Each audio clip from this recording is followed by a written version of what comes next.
دتے کے گھر کے مالی حالات بہت خراب ہو گئے تھے۔ ایک دن تنگ آ کر وہ پنڈ سے چپ چاپ غائب ہو گیا۔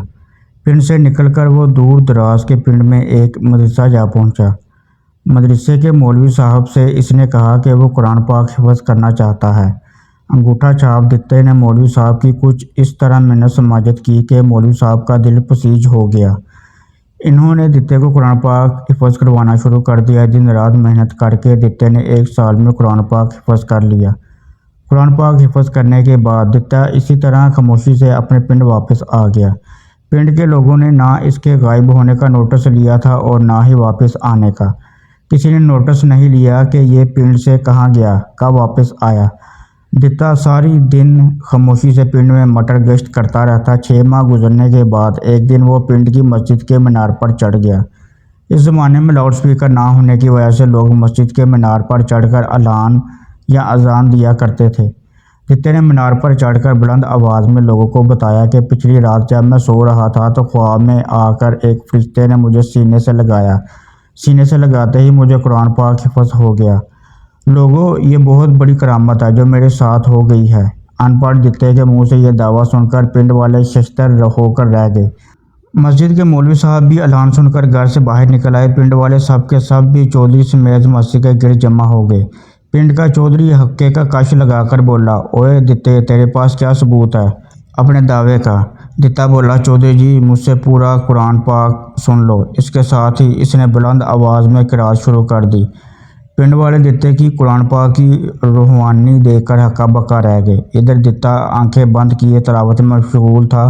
پنڈ کے اور ساتھ والے پنڈ کے لوگ ایسی کرامات دیکھنے کے حد سے زیادہ شائق ہیں۔ چٹے ان پڑھ دتے کی اس کرامت نے اس کو پاگل سا کر دیا۔ تلاوت کے دوران چند جوشیلے دیہاتیوں نے نعرہ تکبیر لگانا شروع کر دیا۔ پنڈ کے مرد و زن جوش و خروش سے نعروں کا جواب دینے لگے۔ مولوی صاحب کا پورا دھیان دتے کی تلاوت کی طرف تھا۔ وہ دتے کی غلطی پکڑنا چاہتے تھے لیکن وہ دتے کی تلاوت میں ان کو کوئی غلطی نہیں مل رہی تھی۔ بالآخر مولوی جی نے اعلان کیا کہ دتے کی کرامت حق پر مبنی ہے۔ مولوی جی کی بات سن کر پنڈ والوں کے جذبات اپنے عروج پر پہنچ گئے۔ کچھ تو خوشی سے داڑھی مار مار کر رو رہے تھے۔ پنڈ کے اور ساتھ والے پنڈ کے لوگ ایسے ہی خوشی کا اظہار کرتے ہیں۔ کچھ جذباتی ہو کر مینار پر چڑھنے لگے۔ انہوں نے اوپر پہنچ کر دتے کے ہاتھ پاؤں چوم کر عقیدت کا اظہار کیا اور اپنے آپ کو ان خوش نصیبوں میں شمار کرنے لگے جنہوں نے سب سے پہلے دتے کے ہاتھ پاؤں چومے تھے۔ خیر، ان عقیدت مندوں نے آنکھیں بند کر کے تلاوت کرتے ہوئے دتے کو کندھوں پر اٹھا لیا اور بہت احترام سے مینار سے نیچے اتار لائے، جبکہ دتا ہنوز آنکھیں بند کیے تلاوت میں مشغول تھا۔ دتے کے مینار سے نیچے اترتے ہی چودھری نے روتے ہوئے اپنے کھیسے میں سے ہاتھ ڈال کر 100 روپے کا نوٹ نکالا اور دتے کی مٹھی میں دے دیا۔ باقی گاؤں والے بھی حسب توفیق دتے کی خدمت کرنے لگے۔ دتا پیر بن چکا تھا۔ اس کو کندھے پر اٹھا کر گھر پہنچایا گیا، نہلا دھلا کر نیا جوڑا پہنایا گیا۔ اس کے بعد لنگر کا اہتمام کیا گیا۔ وہ دتا جس کو اپنی 2 وقت کی روٹی کے لالے پڑے رہتے تھے، اب اس کے لنگر پر غریب آ کر اپنا پیٹ بھرنے لگے۔ قوالوں نے مستقل دتے کے گھر پر ڈیرے لگا لیے۔ محفل سماع کا اہتمام کیا جانے لگا جس میں لوگوں پر حال وجد طاری ہوتا۔ دتے کو اونچی سی مسند پر بٹھا کر اس کے سامنے قوالیاں کی جاتی، خسرے وغیرہ بھی مجرے پیش کرتے، یعنی اس کا گھر پورا دربار بنا دیا گیا تھا۔ قصہ مختصر، دتے کے مرنے کے بعد باقاعدہ عرس بھی کیا جانے لگا۔ ایک بار اس مدرسے والے مولوی صاحب بھی دربار پر منت مانگنے آئے جنہوں نے دتے کو قرآن حفظ کروایا تھا۔ ان کو بتایا گیا کہ یہ ایک کرنی والے پیر کا دربار ہے جہاں منتیں مانی جاتی ہیں اور ہر کام ہو جاتا ہے۔ مولوی کو پیر کی کرامت کے بارے بتایا گیا۔